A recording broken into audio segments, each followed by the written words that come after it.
So who would win in a fight between Whitebeard and Shanks? So Whitebeard has the tremor fruit that grants him the ability to create quakes and vibrations, which was strong enough to lift up an ocean and create tsunamis, and at that time that was the biggest feat in all of One Piece. He was also stated to be the strongest man in the world, and was the only pirate that could go toe to toe with Goldie Roger, who was the strongest pirate of his era.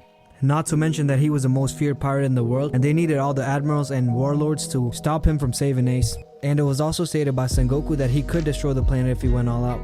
So it is quite clear that Whitebeard completely outclasses Shanks in terms of strength and destructive power.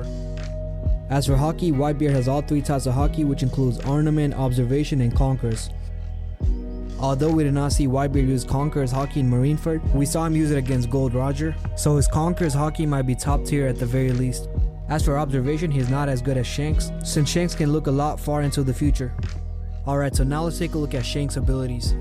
So starting off, Shanks has no Devil Fruit, but he has all three types of Haki, which includes Ornament, Observation, and Conquerors, with his Conquerors being the most powerful aside from Joy Boy, cause he was able to one-shot Green Bull, who's an admiral, all by using his Bluetooth Conqueror's Haki. He was also a skilled swordsman that could go toe to toe with Mihawk before losing his hand to a fish, and my GOAT Mihawk is the strongest swordsman in all of One Piece.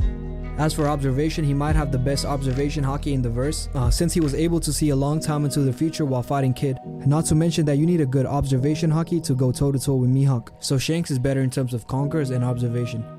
As for Ornament, I won't be talking about it cause it's kinda pointless. As for attacking power, Shanks has Kamusari, which was able to one-shot Kid, and Roger was able to send Odin flying with Kamusari, so it's pretty strong. And not to mention that Odin had crazy durability, so in terms of attacking power, Whitebeard is way better. As for speed, Shanks is faster but not by a lot, simply cause Whitebeard could use Observation to counter it. As for durability, Whitebeard's way better since he's a colossal monster who is around 20 feet in height.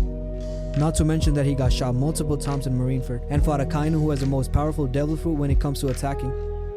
As for feats, Whitebeard simply has way better feats compared to Shanks, and even Shanks admitted that he was the most powerful man in the world when Ace came up to meet with him.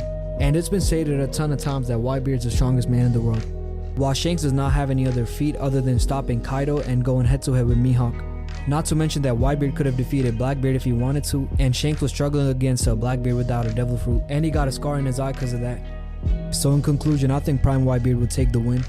The reason being is that Whitebeard's Devil Fruit is too powerful for Shanks, and Shanks could get one-shot if he got hit by it once.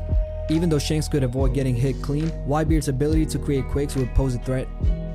The only way I see Shanks winning is by a speed blitz, but that can be prevented by Observation Haki. And it wouldn't be easy to speed blitz Whitebeard unless he's old.